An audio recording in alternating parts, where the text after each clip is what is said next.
Promise to keep me, never to leave me, never, never come short of his word.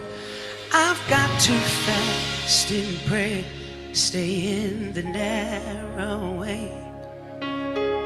Try to live my life clean every day. I want to go with him when he comes back. I've come too far and I never turn back. God is, God is, God is, God is, oh, God is my own. Yeah. Oh.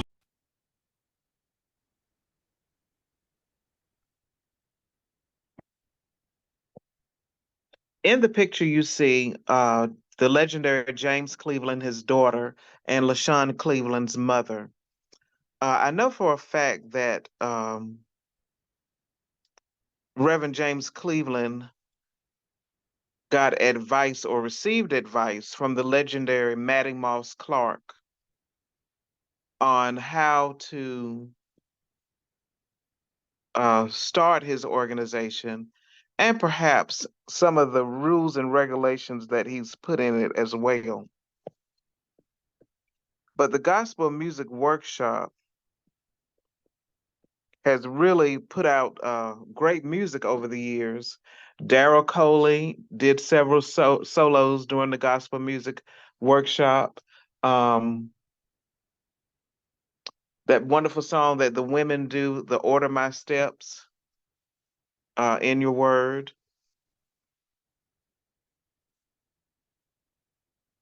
And James Cleveland motto was where everybody is somebody. And it started somewhere around 1967. And the whole idea was to attract inspiring songwriters, educators, dancers, praise dancers, and so forth. Now, the Gospel Music Workshop, they really used to be strict because they would not let or allow the women, you had to follow a certain dress code. And they have chapters all across the nation. Now, recently, the latest gospel music workshop was in Greensboro, North Carolina. Last year, it was in Atlanta.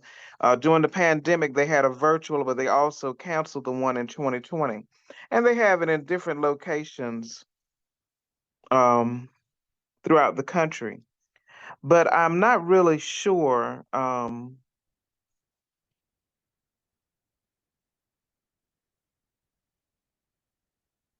if they really have people in place that can really carry this organization on.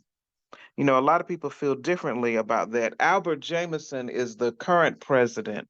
And I thought that Kenneth Mose at one time was a gospel music workshop president before he passed away.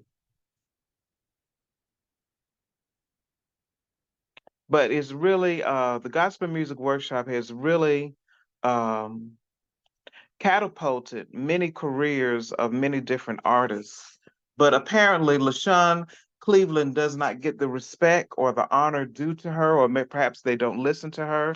She also feels that the Gospel Music Workshop has failed youth, and she wants to rebrand it, rename it, and carry on her father's legacy as she sees fit.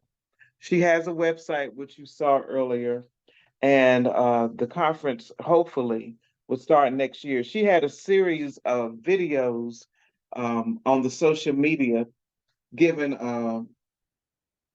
her thoughts and her aspirations about this organization, and that she really needed volunteers. And if you're interested, I think you should help her.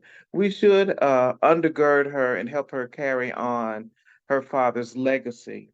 I just don't know why things weren't in place. I just wonder what happened while all of this wasn't in place before Reverend James Cleveland left this world.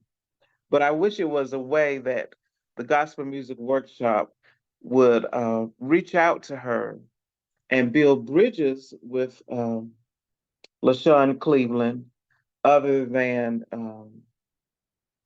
are they turning their backs on each other?